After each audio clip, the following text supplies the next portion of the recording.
First, let me do a quick overview of the basic components. Starting from a suitable pressure and capacity supply, our cold water flows through a load control valve, then, via a flexible hose, to the absorber's inlet.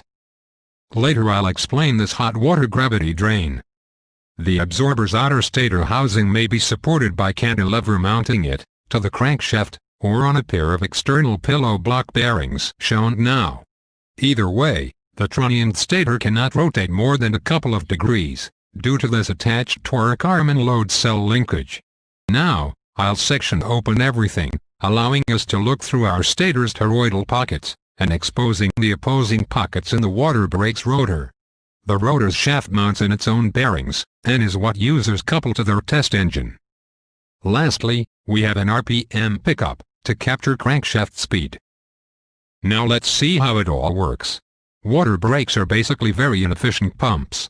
They use the engine's power to accelerate a mass of water within the absorber's rotor pockets, but then transfer that kinetic energy by colliding the radially spinning water into the brake's stationary stator walls.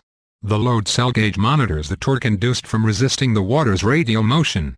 During all this churning, friction between the water molecules raises their temperature, shown by our droplet turning red.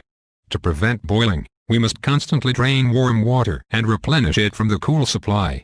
Let's see it again, but with more detail. Watch as we zoom in on a water droplet, at the stator's inlet hose fitting, entering a pocket in our spinning rotor. The engine lugs down, as it must supply power to radially accelerate this extra water mass. Observe how the resulting centrifugal force slings the droplet outward, and that it then follows along the toroidal pocket's curve. Changing our view angle, watch as the next droplet slings out of the rotor, into a stationary stator pocket. Its radial motion abruptly stops as it impacts the fixed stator walls. This lost water momentum becomes a rotational force against the stator, which the torque arm's attached load cell records as engine torque.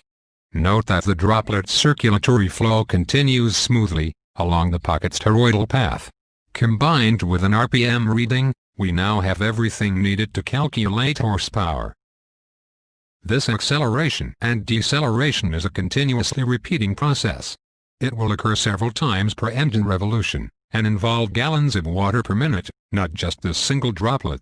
Whenever the drains and valves flows are set in equilibrium, the water mass within the brake stays constant, as does the power required to turn it.